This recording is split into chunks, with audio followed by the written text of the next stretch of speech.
بسم اللہ الرحمن الرحیم۔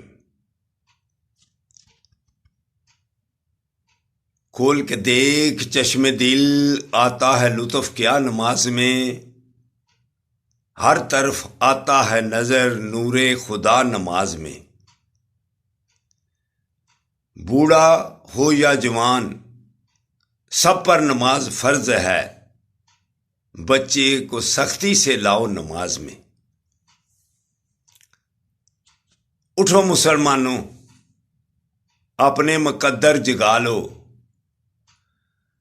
نماز ادا کر کے اپنے اللہ کو منا لو۔ کیا گمان لیے بیٹھا ہے کہ اللہ کے آگے گردنیں جھکائے بغیر کیا اللہ تیرے سے راضی ہے؟ کیسے زندگی گزار رہا ہے تو؟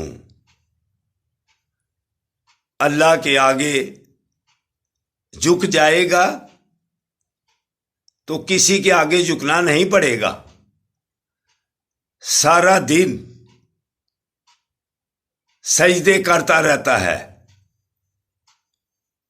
کبھی دولت کے پیچھے بھاگتا ہے، کبھی کسی بڑے کے پیچھے بھاگتا ہے، کبھی کسی آفیسر کے سامنے بھاگتا ہے، ہر وقت بھاگتا رہتا ہے اور جھکتا رہتا ہے۔ اللہ کے آگے کبھی جھکا ہے؟ مسجدیں خالی پڑی ہوئی ہیں، پارک خالی پڑے ہوئے ہیں، اور تو روڈوں کے اوپر بھاگتا جا رہا ہے۔ کتنا بھاگے گا؟ پیسے کبھی کسی کے پورے ہوئے ہیں؟ پیسے کبھی کسی کے پورے نہیں ہوئے۔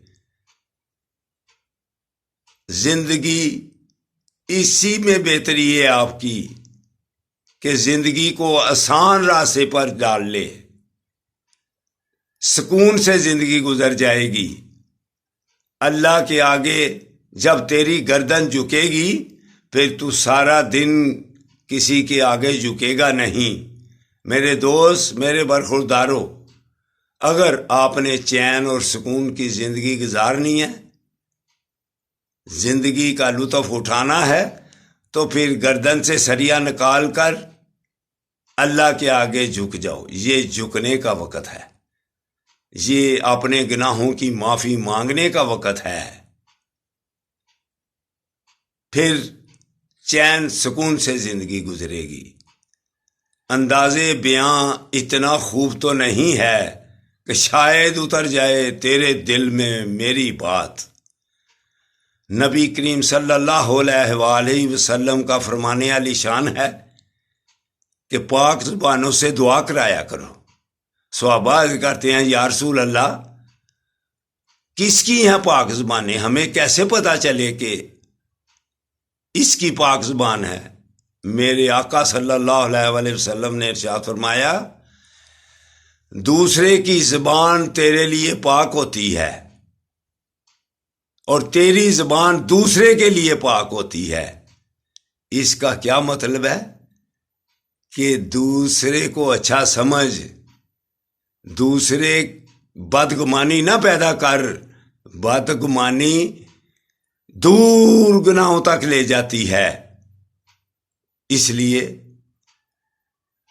پیار و محبت سے رہو، نفرتوں کو دور کرو، اسی سے آپ کی صحت بنے گی، آپ تندرست اور توانا رہیں گے، سمارٹ رہیں گے، خوبصورت رہو گے۔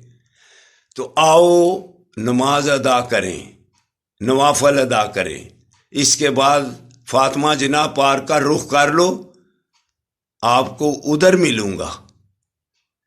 السلام علیکم ورحمۃ اللہ وبرکاتہ۔